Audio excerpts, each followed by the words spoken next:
Hey everybody, welcome back to the Print 3D channel. This is the first in a series of videos where we build the OpenRCF1 project. On today's episode, we're going to tackle that front steering system, so stick around.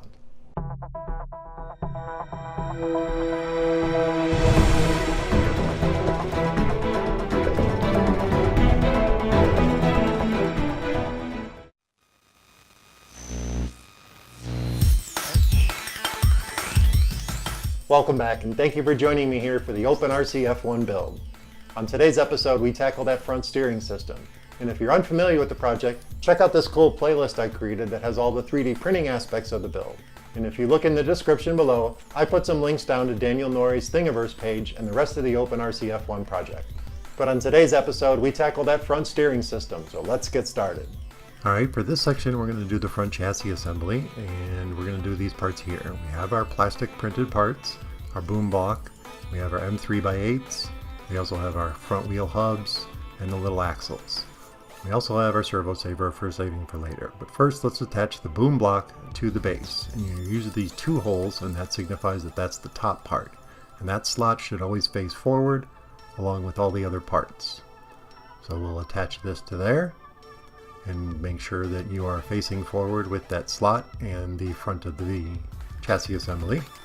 And then we'll drop in these little nuts, and these can be a little bit challenging. I mean, you could use tweezers, but I managed to drop them in pretty easily. The next thing we want to do is grab our M3x8s, and if you're patient and take your time with this, you should be able to feed these in through the bottom.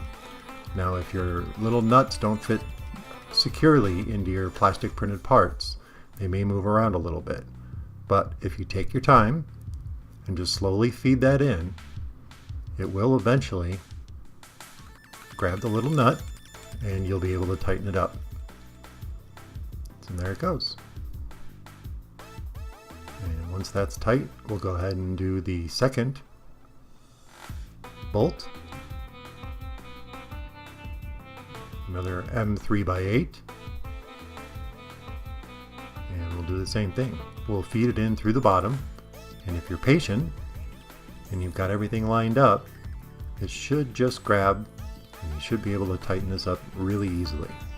As you can see, that was super easy. So then we'll just finger tighten these. You don't want to tighten them too much and crack your plastic, and we can always go back and retighten these. The next part we want to do is attach the bottom piece. The way we're going to do that is we're going to use the wheel hubs. So we'll line these up, and you want to make sure that everything is facing forward. So you want to make sure those pieces are forward along with that slot. And then take another M3x8 and go ahead and screw these together. And again, you just want to do these lightly tight. You don't want to tighten them all the way down because these need to move. These need to be free moving pieces because these are part of the steering system. And once we get this finger tight, you want to make sure it's still free moving, and then go ahead and attach the other one, making sure that it's facing forward too, along with all the other parts. Grab another 3x8 and go ahead and screw those in. And again, you don't want to tighten this down all the way. You want to make sure that this is somewhat free moving. If you tighten it down too much, the little steering arms won't be able to turn the front.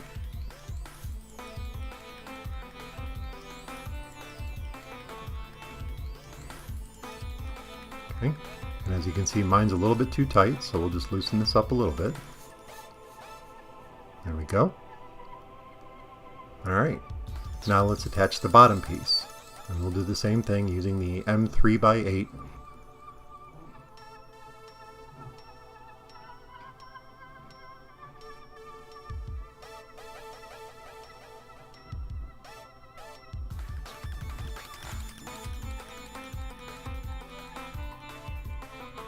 And again, you just want to finger tighten this. You don't want it to be all the way tightened in, because you want to be able to move your front wheels. And this is part of the steering system, so it's important that you don't tighten these down all the way. So we'll grab our other M3x8 and we'll attach this other piece.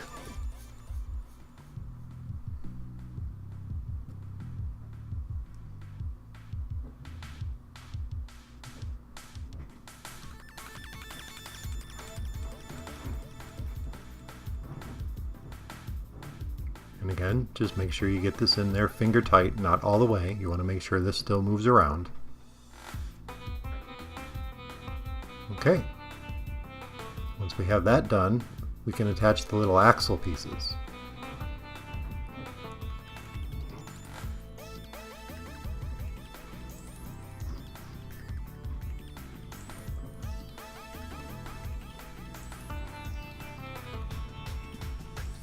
Alright, that's looking pretty good. So let's go ahead and attach our little axle pieces.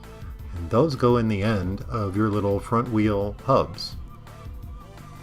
Now these attach with the M3x10s. You use these little bit longer ones to reach in and make sure you get a good grip on that little axle, because that's going to be a main stress point. And these you can tighten all the way down. Don't go too crazy and over tighten these things until you start hearing cracking noises. Nice and finger tight should be more than good enough. You want to make sure that everything is pointing forward. And these fit on either side, so these are universal. They can be attached to either one. They're non-specific left or right. And again, we're using one of our M3x10 bolts. And we'll tighten this all the way down.